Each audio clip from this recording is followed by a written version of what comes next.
Hi everyone, and welcome back to the channel. If you're new to the channel, my name is James and you are watching Wonderful World.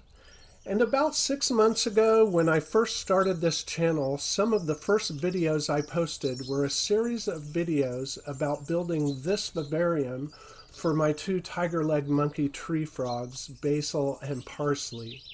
And if you haven't seen those videos, I'll put a link in the corner to that playlist.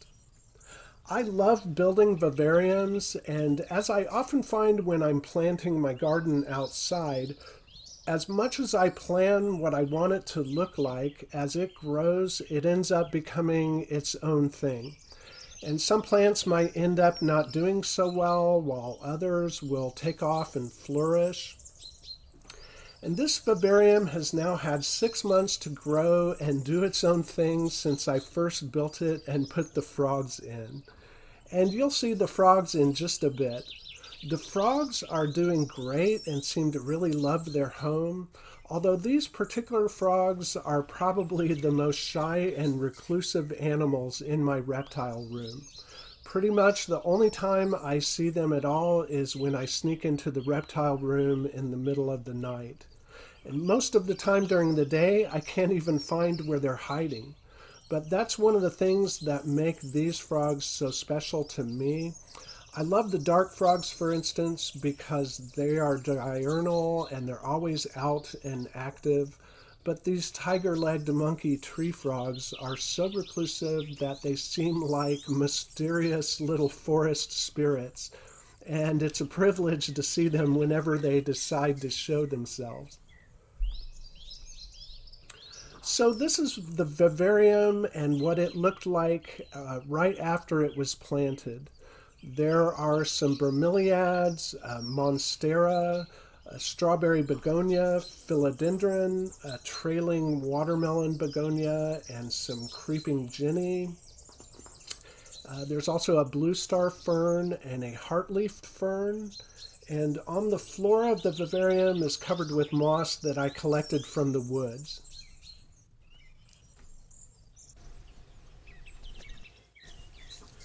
And this is what it looks like now, 6 months later.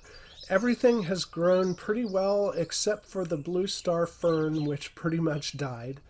There are 2 jungle dawn bulbs in an Exoterra hood, and this has turned out to be one of my best lights for growing plants.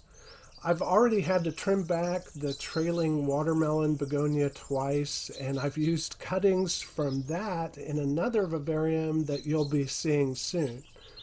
The only problem I've had with this vivarium has been a population of snails that have been liking to eat on the plants.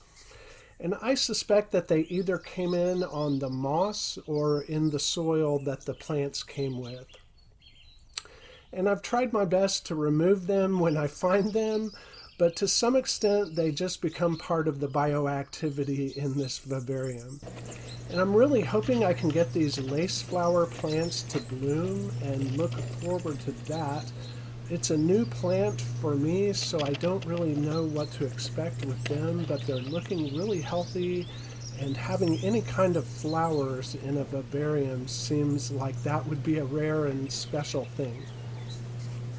So that's what 6 months of growth looks like in this vivarium. I hope you enjoyed seeing it. For now, I'll leave you with some clips of the frogs that live here. And as usual, until the next video, I look forward to seeing you again real soon.